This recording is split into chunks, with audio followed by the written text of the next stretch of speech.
welcome to the channel. My name is Anna Maria and I will take you through some myths, legends and folklore. And in today's episode I will talk about the tree Yggdrasil from the Norse Mythology and Norse Cosmology. Yggdrasil is the tree of life, the world tree. Everything that exists surrounds this sacred tree. The 9 worlds which are these are connected to Yggdrasil in some way, and I will talk briefly on some of them in this episode. Also, all the gods, goddesses, beings and humans are living in the worlds surrounding Yggdrasil. In one Edda poem called Havamal, Odin is said to have sacrificed himself by hanging to learn the secret of the runes. Yggdrasil is mentioned both in the Poetic Edda and in the Prose Edda. Yggdrasil has 3 roots growing out from it, and it leads to different places.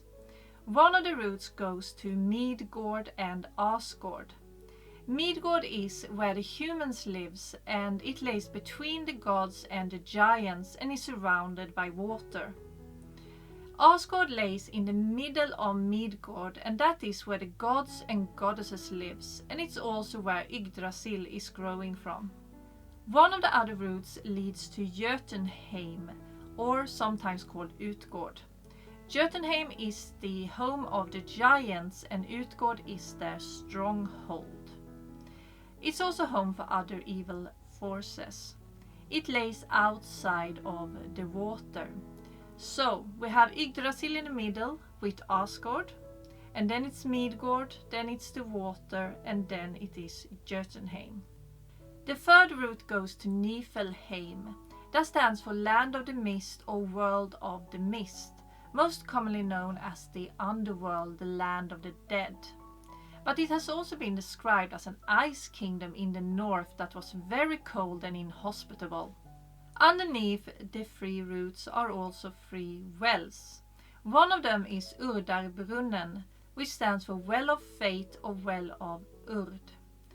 It is named after the Norn Urd. I have talked about them in the episode Valkyries and Norns if you want to go and check that out. The 2nd well is Mimes Brunn or Mimes Well, that stands for wisdom. It is named after a being called Mimer that stood for knowledge and wisdom.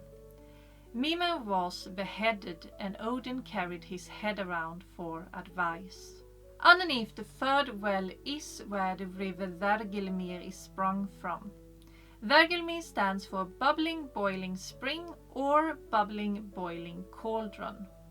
It has a lot of similarities with the well of Urd, so it could have been the same thing.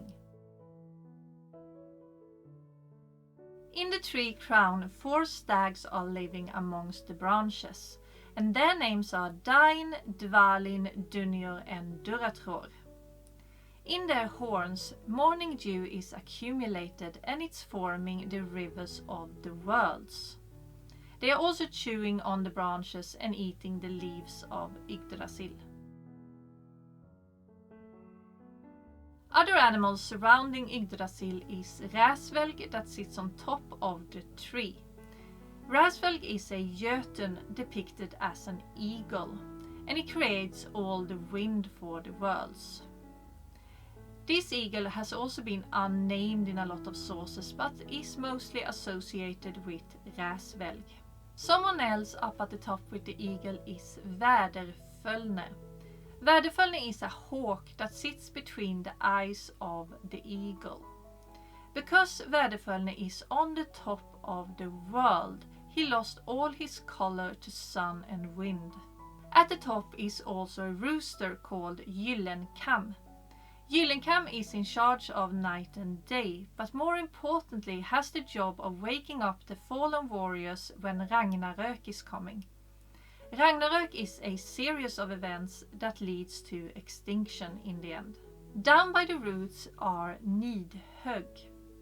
Nidhögg is a dragon or a serpent that chews on one of the roots of Yggdrasil. Not the most pleasant being in the world. Then we have one of my personal favorites, which is a squirrel named Ratatosk. Ratatosk's mission was to run up and down the tree with messages between Nidhögg and the eagle at the top. Now, they were not friends, so it could be very harsh words and gossip that Ratatosk had to deliver. And that was all for this time. If you liked it, please like, comment and subscribe, and don't forget the notifications, and I will see you in the next one.